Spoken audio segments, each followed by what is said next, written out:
దక్షిణ తెలంగాణలో మీకు ఇంత స్థాయిలో మీకు సీట్లు ఇచ్చినప్పుడు ఇప్పుడు అసెంబ్లీ 8 నెలలు అవుతున్నది. ఛాయ్ తాగేటంత సేపట్లో హామీ నెరవేరుస్తున్నారు. 8 నెలలు అయినా మీరు ఛాయ్ తాగుతలేరా? మేము ఛాయ్ తాగతాగా? మా పరిస్థితి ఏందండి? 162 మంది చనిపోయినామండి. 162 మంది చనిపోతే ₹1 మరణంలో కూడా ద్వేషమేనా? మేము మనుషులం కామా? రిటైర్మెంట్ ఉన్న పలంగా అంటే దాదాపు 1000 మందికి రిటైర్మెంట్ అయింది 65 సంవత్సరాలు ఏజ్ పెడితే. ఒక్కడికి కూడా ₹1 ఇవ్వకుండా మెడబెట్టి నూకినావు. 60 సంవత్సరాలు 65 సంవత్సరాలు నిండినటువంటి ఉద్యోగులు ఈ తెలంగాణ బిడ్డలు గారా? వాళ్ళు మీకోసం పోరాటం చేయలేదా? సిగ్గు అనిపించాలి ఈ ప్రభుత్వానికి. మేము మా ఆవేదన మాత్రమే చెప్తున్నాం. గౌరవ మీడియా మొత్తం కవర్ చేయాలని విజ్ఞప్తి.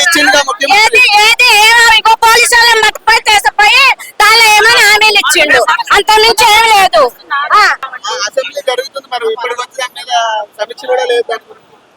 అదే అడుగుతున్నాం, దాని గురించి అడుగుతున్నాం.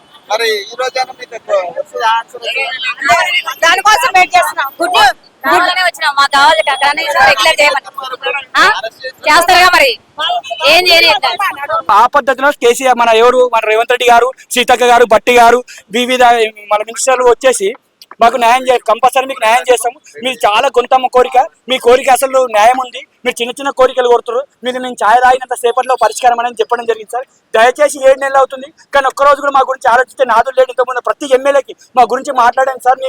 మేము నమ్ముకున్నాము. గత గవర్నమెంట్లో శోభకు గురి అయినాము. మీ కొత్త గవర్నమెంట్ వస్తే మాకు న్యాయం జరుగుతుందని చెప్పేసి మొన్న ప్రతి ఎమ్మెల్యేకి లెటర్ వేయడం జరిగింది. కానీ ఏ ఎమ్మెల్యే కూడా కనీసం మా ప్రస్తావన కూడా లేదు. దయచేసి సీఎం గారు చెప్పిన మాట డైరెక్ట్ సమ్మె వరకు వచ్చి మేము మీకు న్యాయం చేస్తాను, నేను నమ్మండి, నేను విన్నానని చెప్పి రైతులు చెప్పారు సార్ గారు.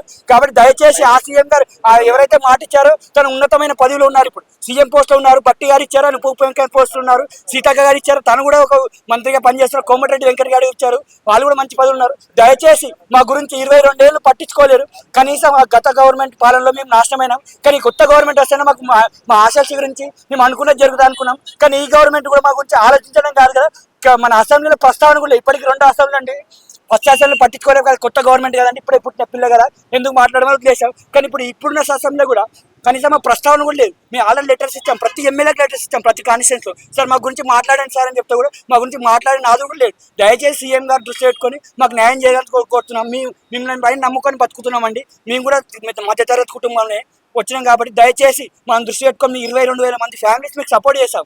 ఆ ప్రభుత్వం పోయి కొత్త ప్రభుత్వం వస్తే మాకు న్యాయం జరుగుతుంది అనుకున్నాం. ఈ ప్రభుత్వం కూడా పాత ప్రభుత్వం లాగా ఉంటాయి, మా పరిస్థితి ఎలా అని చెప్పండి. దయచేసి సీఎం గారు స్పందించి మాకు న్యాయం చేయాల్సిన కోరుతున్నాం.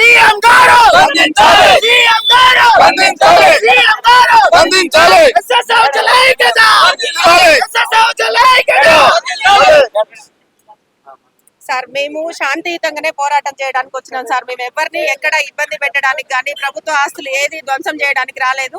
మా ఈ న్యాయబద్ధమైన కోరికలని మీరే చెప్పారు సార్. మా దగ్గరికి వచ్చి ఒక్కసారి మీరు గుర్తు చేసుకోండి. కనీసం మహిళా ఉద్యోగులకు మాకు ప్రసూతి సెలవులు లేవు సార్ ఇంతవరకు. ఎంత దారుణమైన పొజిషన్ లో ఉన్నామో 2012లో కాంగ్రెస్ ప్రభుత్వంలో కిరణ్ కుమార్ రెడ్డి గారు ఉన్నప్పుడే ఈ జాబులు ఇవ్వడం జరిగింది సార్. ఆ తర్వాత తెలంగాణ ప్రభుత్వం వచ్చి అసలు మేము ఉద్యోగం చేస్తున్నామా లేదా అని మమ్మల్ని పట్టించుకోలేదు సార్. ఇప్పుడు మీ ప్రభుత్వంలోనైనా మాకు న్యాయం జరుగుద్దని మేము ఇలా రావడం జరిగింది.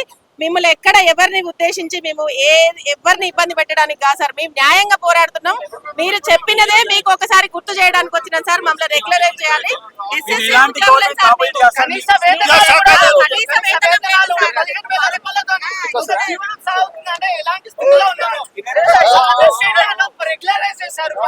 హర్యానాలో ఇంకా వివిధ రాష్ట్రాల్లో